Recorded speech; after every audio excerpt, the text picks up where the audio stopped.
ভারত ও পাকিস্তান সীমান্তে যেন আবারও সেই প্রাগৈতিহাসিক অস্থিরতা।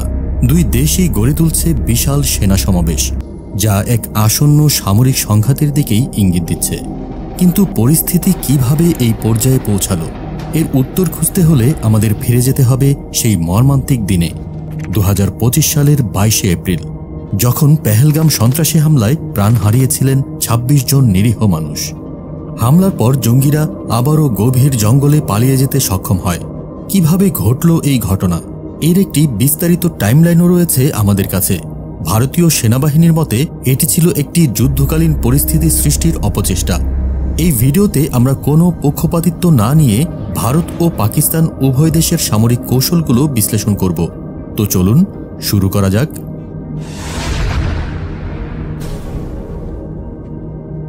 ভারত যেখানে কোল্ড স্টার্ট ডক্ট্রিন অনুসরণ করে, পাকিস্তান সেখানে নির্ভর করে তাদের নতুন যুদ্ধ কৌশলের উপর, যা NCWR বা new concept of war fighting নামে পরিচিত। পাকিস্তান তাদের চীনা প্রযুক্তিতে তৈরি JF-17 জেট এবং আমেরিকান F-16 যুদ্ধবিমান ব্যবহার করে আকস্মিক হামলা চালাতে পারে। অন্যদিকে ভারতের হাতে রয়েছে ফরাসি রাফাল, রাশিয়ান সুখোই SU-30 এবং মিগ সিরিজের মতো শক্তিশালী যুদ্ধবিমান। সেদিনের দুপুরবেলা পেহেলগামের মনোরম উপত্যকা বাইসারান এবং এর তৃণভূমিগুলো পর্যটকদের কলরবে মুখরিত ছিল। নবদম্পতি থেকে শুরু করে সাধারণ পরিবার সবাই ভিড় জমিয়েছিল সেই উপত্যকায়, যা পায়ে হেঁটে বা পনি রাইডে করেই কেবল পৌঁছানো যায়।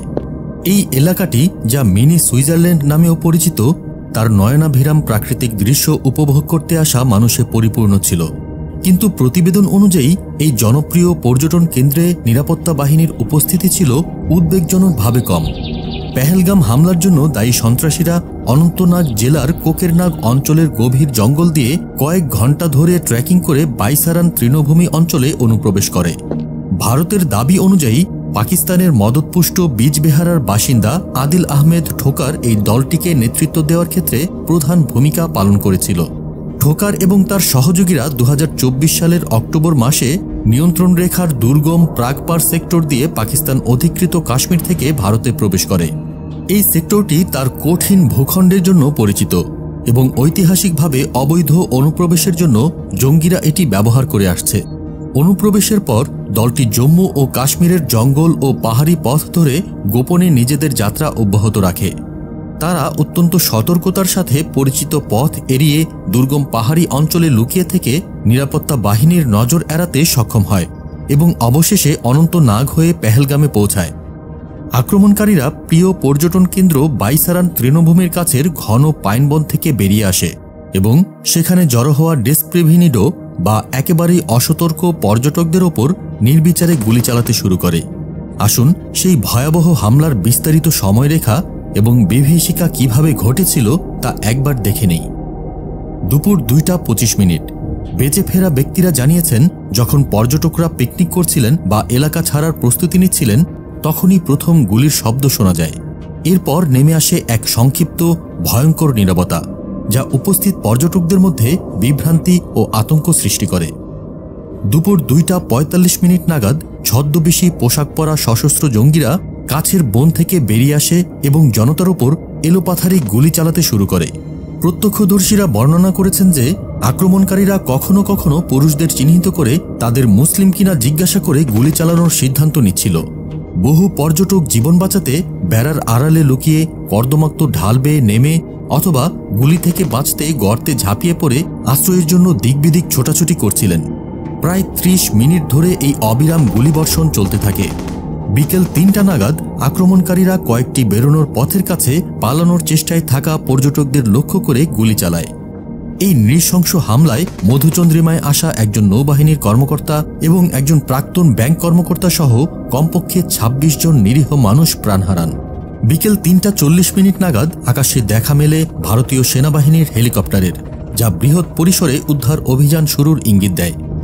বিকেল 4টা নাগাদ বিশেষ বাহিনী দ্রুত ঘটনাস্থলে পৌঁছে এলাকাটি সুরক্ষিত করে এবং আতঙ্কিত ও ভীত সন্ত্রস্ত বেঁচে ফেরা মানুষদের নিরাপদে সরিয়ে নেয়। কিন্তু ততক্ষণে অনেক দেরি হয়ে গেছে। এই বিশৃঙ্খলার সুযোগ নিয়ে নিরাপত্তা বাহিনী তাদের সাথে সরাসরি সংঘর্ষে লিপ্ত হওয়ার আগেই সন্ত্রাসীরা আবারও আশেপাশের ঘন জঙ্গলে মিলিয়ে যেতে সক্ষম হয়। প্রত্যক্ষদর্শী এবং তদন্তকারীরা পরে জানিয়েছেন যে আক্রমণকারীরা বনভূমির আড়ালকে বিশেষ করে দুর্গম ভূপ্রকৃতি এবং প্রাকৃতিক আচ্ছাদনের বিশেষ সুবিধাকে কাজে লাগিয়ে পালাতে সক্ষম হয়েছিল। পালানোর সময় ধরা পড়া এড়াতে দলটি তাদের পশ্চাৎপসরণের সময় কিছু চুরি করা মোবাইল ফোন ফেলে দেয় বলেও জানা গেছে। সর্বশেষ খবর অনুযায়ী সন্ত্রাসীরা এখনও পলাতক এবং পেহেলগাম ও অনন্তনাগের আশেপাশের বন ও পাহাড় জুড়ে তাদের ধরতে ব্যাপক তল্লাশি অভিযান চলছে।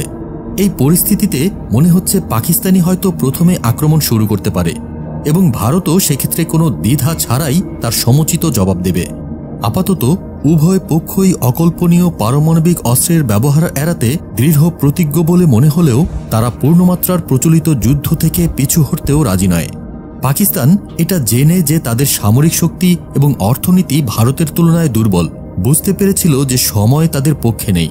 তাদের জেনারেলরা একমত হয়েছিলেন যে যুদ্ধ যদি আসেই তবে তা হতে হবে দ্রুত এবং নৃশংস। পাকিস্তানের রণকৌশল ছিল খুবই সরল। ভারত তার অপ্রতিরোধ শক্তি প্রয়োগ করার আগেই কঠোর আঘাত হানো, দ্রুত আক্রমণ করো, ভূখণ্ড দখল করো এবং বিশ্বকে হস্তক্ষেপ করতে বাধ্য করো। পাকিস্তানি জেনারেলরা ভারতের কোল্ড স্টার্ট ডক্ট্রিন, যা শত্রু অঞ্চলে বজ্রগতিতে আক্রমণের পরিকল্পনা করে, তাকেই তাদের নিজস্ব এক মরিয়া আক্রমণে পরিণত করার সিদ্ধান্ত নেয়। এভাবেই তারা আক্রমণ করার ছক কষে। শুধু মনে করিয়ে দিচ্ছি, পাকিস্তানের কাছে আমেরিকান F-16 যুদ্ধবিমান থাকলেও চুক্তি অনুযায়ী সেগুলি ভারতের বিরুদ্ধে ব্যবহার করা যাবে না। তাই প্রথম আক্রমণের জন্য তাদের ভরসা চীনা প্রযুক্তিতে তৈরি JF-17 যুদ্ধবিমান। প্রথম দিন ভোর হওয়ার আগেই পাকিস্তানি যুদ্ধবিমান সীমান্ত পেরিয়ে গর্জন করতে করতে পাঞ্জাব, রাজস্থান এবং জম্মুতে ভারতের একেবারে সামনের সারির বিমান ঘাঁটিগুলোকে লক্ষ্য করে এগিয়ে যাবে। তাদের ক্ষেপণাস্ত্রগুলো ভারতের রাডার স্টেশন, কমান্ড হাব এবং বিমান ক্ষেত্রগুলোতে আঘাত হানবে এবং ভারতীয় প্রতিরক্ষাকে প্রাথমিকভাবে কিছুটা হলেও দুর্বল করে দেওয়ার চেষ্টা করবে এবং পরবর্তী স্থল অভিযানের জন্য ক্ষেত্র প্রস্তুত করবে। এরপর পাকিস্তান তাদের প্রধান যুদ্ধ ট্যাঙ্ক খালিদ এবং বেশ কয়েকটি সহায়ক যানসহ সেনা মোতায়েন করবে। তারা লাহোর শিয়ালকোট করিডোর থেকে সরে এসে পাকিস্তানের এলিট সাঁজোয়া ডিভিশনগুলো ভারতীয় পাঞ্জাবের দিকে তীব্র গতিতে এগিয়ে যাবে। তাদের তাৎক্ষণিক লক্ষ্য পরিষ্কার, ভারত পূর্ণ শক্তিতে প্রতিক্রিয়া জানানোর আগেই অমৃতসর এবং আশেপাশের জেলাগুলি দখল করা। ভারতীয় ভূখণ্ড ধরে রাখতে পারলে পাকিস্তান পরবর্তী আলোচনায় শক্তিশালী অবস্থানে থাকবে, যদি তারা তা ধরে রাখতে পারে। একই সময়ে কাশ্মীরের দুর্গম পাহাড় পেরিয়ে পাকিস্তানি বিশেষ বাহিনী, অনিয়মিত যোদ্ধা এবং অভিজ্ঞ অনুপ্রবেশকারীরা নিয়ন্ত্রণ রেখা বা LOC পেরিয়ে ভারতে প্রবেশ করবে। তাদের লক্ষ্য আরও উচ্চাভিলাষী, গুরুত্বপূর্ণ জম্মু হাইওয়ে বিচ্ছিন্ন করা এবং কাশ্মীর উপত্যকাকে ভারতের বাকি অংশ থেকে কার্যত বিচ্ছিন্ন করে দেওয়া। আরও দক্ষিণে একটি বিভ্রান্তিমূলক চাল হিসেবে পাকিস্তানি বাহিনী ভারতের সিন্ধু প্রদেশে প্রবেশ করার ভান করবে, হায়দ্রাবাদ এবং করাচির দিকে এগোনোর চেষ্টা করবে, যাতে ভারতীয় রিজার্ভ বাহিনীকে মূল অভিযান ক্ষেত্র থেকে দূরে সরিয়ে নেওয়া যায়। সমুদ্রে পাকিস্তানের নৌবাহিনী জানত যে তাদের পক্ষে বিশাল ভারতীয় নৌবাহিনীর সাবমেরিন এবং বিমানবাহী রণতরীর বিরুদ্ধে সরাসরি পেরে ওঠা কঠিন। তাই মুখোমুখি যুদ্ধের ঝুঁকি না নিয়ে তারা তাদের সাবমেরিনগুলোকে আরব সাগরের গভীরে পাঠিয়ে মুম্বাই এবং গুজরাট উপকূলের কাছে মারাত্মক মাইনফিল্ড স্থাপন করবে। তাদের কাজ ভারতীয় নৌবাহিনীকে পরাজিত করা নয়, বরং ভারতের মূল্যবান সামরিক সম্পদ অন্যদিকে সরাতে বাধ্য করা, নৌপথে বাধা সৃষ্টি করা এবং ভারতকে চাপে ফেলা। এখন দেখা যাক ভারতের কোল্ড স্টার্ট সামরিক মতবাদ কিভাবে কাজ করে। ভারতের সামরিক বাহিনীর বিভিন্ন শাখা একটি ঐক্যবদ্ধ ও সমন্বিত ইউনিট বা ইন্টিগ্রেটেড ব্যাটেল গ্রুপস অংশ হিসেবে আক্রমণাত্মক অভিযান পরিচালনা করে। পাকিস্তানি ট্যাঙ্কগুলো সীমান্ত অতিক্রম করার সাথে সাথেই ভারতীয় বিমান বাহিনী, যা পাকিস্তানের চেয়ে সংখ্যায় এবং শক্তিতে অনেক বেশি শক্তিশালী, ইতিমধ্যেই তাদের নিজস্ব যুদ্ধ পরিকল্পনা বাস্তবায়ন করতে শুরু করবে। তাদের কাছে রয়েছে পরীক্ষিত MiG-21, ভয়ঙ্কর সুখোই SU-30 এবং অত্যাধুনিক রাফাল যুদ্ধবিমান। কয়েক মিনিটের মধ্যেই এই বিমানগুলি পাকিস্তানের অগ্রসরমান সাঁজোয়া কনভয়গুলোর মুখোমুখি হবে, বাজপাখির মতো যুদ্ধক্ষেত্রে ঝাঁপিয়ে পড়বে। ইলেকট্রনিক জ্যামার দ্বারা সুরক্ষিত এবং ইন্টারসেপ্টর যুদ্ধবিমান দ্বারা প্রহরীবেষ্টিত ফাইটার বোমারু বিমানের পরত পরত ঢেউ পাকিস্তানের আকাশসীমার গভীরে আছড়ে পড়বে। তাদের লক্ষ্যবস্তুগুলো সাবধানে বেছে নেওয়া হবে। লাহোর, সারগোদা এবং মুলতানের মতো শহরগুলিতে থাকা বিমান প্রতিরক্ষা ব্যবস্থা, রাডার স্টেশন এবং গুরুত্বপূর্ণ সামরিক কেন্দ্রগুলি।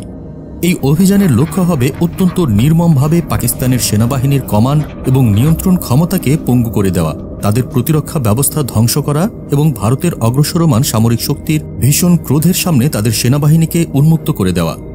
ভারতীয় বিমান বাহিনী যখন আকাশপথে নিজেদের আধিপত্য বিস্তার করবে, তখন ভারতের শক্তিশালী স্ট্রাইক কর্পস সীমান্তের দিকে তাদের বজ্রগতির অগ্রগতি শুরু করবে। তারা নিয়ে আসবে ভয়ঙ্কর রাশিয়ান T-90 ট্যাঙ্ক, ভারতের নিজস্ব অর্জুন ট্যাঙ্ক এবং সাজোয়াজানের এক অবিরাম স্রোত, যা তাদের চলার পথে পৃথিবীকে কাঁপিয়ে দেবে।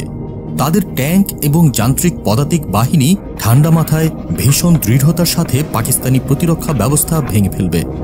মাত্র 48 ঘন্টার মধ্যে ভারতীয় ইউনিটগুলি লাহোরের দোরগোড়ায় পৌঁছে যাবে। তারা শক্তিশালী ঘাঁটিগুলো সরাসরি আক্রমণ না করে পাশ কাটিয়ে শহরটিকে ঘিরে ফেলার এবং রসদ ও সৈন্য সরবরাহ বন্ধ করে দেওয়ার সিদ্ধান্ত নেবে। পাকিস্তানের মাটিতে প্রতিটি মাইল এগিয়ে যাওয়ার সাথে সাথে উত্তেজনা বৃদ্ধির ঝুঁকিও বাড়বে। কিন্তু ভারতের জেনারেলরা জানতেন যে সময় তাদের শত্রু। আন্তর্জাতিক সম্প্রদায় যুদ্ধবিরতি আরোপ করার আগেই তারা একটি নির্ণায়ক বিজয় অর্জনের জন্য দৃঢ় প্রতিজ্ঞ হয়ে এগিয়ে যাবে। আরও দক্ষিণে ভারতীয় বাহিনী পাকিস্তানের সিন্ধু প্রদেশে আক্রমণ চালাবে। হায়দ্রাবাদ এবং করাচির দিকে দ্রুত গতিতে এগিয়ে যাবে। তাদের লক্ষ্য হবে পরিষ্কার: পাকিস্তানের দক্ষিণাঞ্চলীয় অর্থনৈতিক ধমনী বিচ্ছিন্ন করা, পাকিস্তানের অর্থনীতির প্রাণকেন্দ্র করাচিকে দেশের বাকি অংশ থেকে সম্পূর্ণ আলাদা করে ফেলা। এদিকে কাশ্মীরে ভারতীয় বাহিনী পাকিস্তানি অনুপ্রবেশকারীদের তাড়ানোর জন্য নির্মম দৃঢ়তার সাথে লড়াই করবে। তবুও তারা নিয়ন্ত্রণ রেখা পেরিয়ে পাকিস্তানের অভ্যন্তরে গভীর পাল্টা আক্রমণ চালানো থেকে বিরত থাকবে। এই সতর্কতার কারণ, যে কোনো বড় অঞ্চলের দখল নেওয়া মাত্রই পাকিস্তান প্ররোচিত হবে পারমাণবিক অস্ত্রের প্রয়োগের জন্য। সমুদ্রে ভারতের নৌবাহিনী নির্মম দক্ষতার সাথে অগ্রসর হবে। বিমানবাহী রণতরী সম্বলিত যুদ্ধ গোষ্ঠীগুলি পাকিস্তানি উপকূলের কাছে অবস্থান নেবে। করাচির চারপাশে একটি কঠোর অবরোধ আরোপ করবে। পাকিস্তানের বন্দর সুবিধা এবং গুরুত্বপূর্ণ শক্তি পরিকাঠামোর ওপর ব্রাহ্মস ক্ষেপণাস্ত্র বর্ষিত হবে। এমনকি বিপুল চীনা বিনিয়োগে নির্মিত পাকিস্তানের মূল্যবান সমুদ্র বন্দর গোয়াদরও আক্রমণের মুখে পড়বে, কারণ ভারতীয় যুদ্ধজাহাজ আরব সাগরে প্রায় সম্পূর্ণ আধিপত্য বিস্তার করবে। যুদ্ধের প্রথম তীব্র সপ্তাহে উভয় দেশই মারাত্মক ক্ষয়ক্ষতির সম্মুখীন হবে। যুদ্ধক্ষেত্র হবে পরিবর্তনশীল, লড়াই হবে তীব্র, কিন্তু দ্রুতই এটা স্পষ্ট হয়ে উঠবে যে ভারতের বৃহত্তর সামরিক শক্তি, তার বিশাল সেনাবাহিনী, তার গভীর রিজার্ভ এবং তার বৃহত্তর শিল্পশক্তি ভারসাম্যের পাল্লা তাদের দিকে ঝুঁকিয়ে দিতে শুরু করেছে। লাহোর যখন প্রায় অবরুদ্ধ এবং করাচি যখন শ্বাসরুদ্ধকর পরিস্থিতির মুখোমুখি, তখন পাকিস্তানের হাইকমান্ডের অন্দরমহলে এক অন্ধকার সম্ভাবনার কানাঘুষো শুরু হবে। কৌশলগত পারমাণবিক অস্ত্র, পাকিস্তানের হাতে থাকা শেষ তুরুপের তাস, যা বাস্তবতার খুব কাছাকাছি চলে আসবে। ভাবছেন গত 7 তারিখের মধ্যরাত থেকে ঘটে যাওয়া একের পর এক ভারতের হামলা ও পাকিস্তানের প্রতিউত্তরের সেই ঘটনা কোথায়? হ্যাঁ বন্ধুরা, পাকিস্তান ভারত সীমান্তে এখন আরও বেশি সংঘাতের আশঙ্কা। সেই সংঘাতে বাংলাদেশের জড়িয়ে পড়ার সম্ভাবনাও কিন্তু কম নেই। সেই সবকিছু নিয়ে কথা বলবো নেক্সট ভিডিওতে। তো চোখ রাখুন আমাদের চ্যানেলে, আর সাবস্ক্রাইব করে বেল আইকনটি বাজিয়ে দিতে কিন্তু ভুলবেন না। তো ভিউয়ার্স, ততদিন পর্যন্ত ভালো থাকুন, সুস্থ থাকুন। আসসালামু আলাইকুম।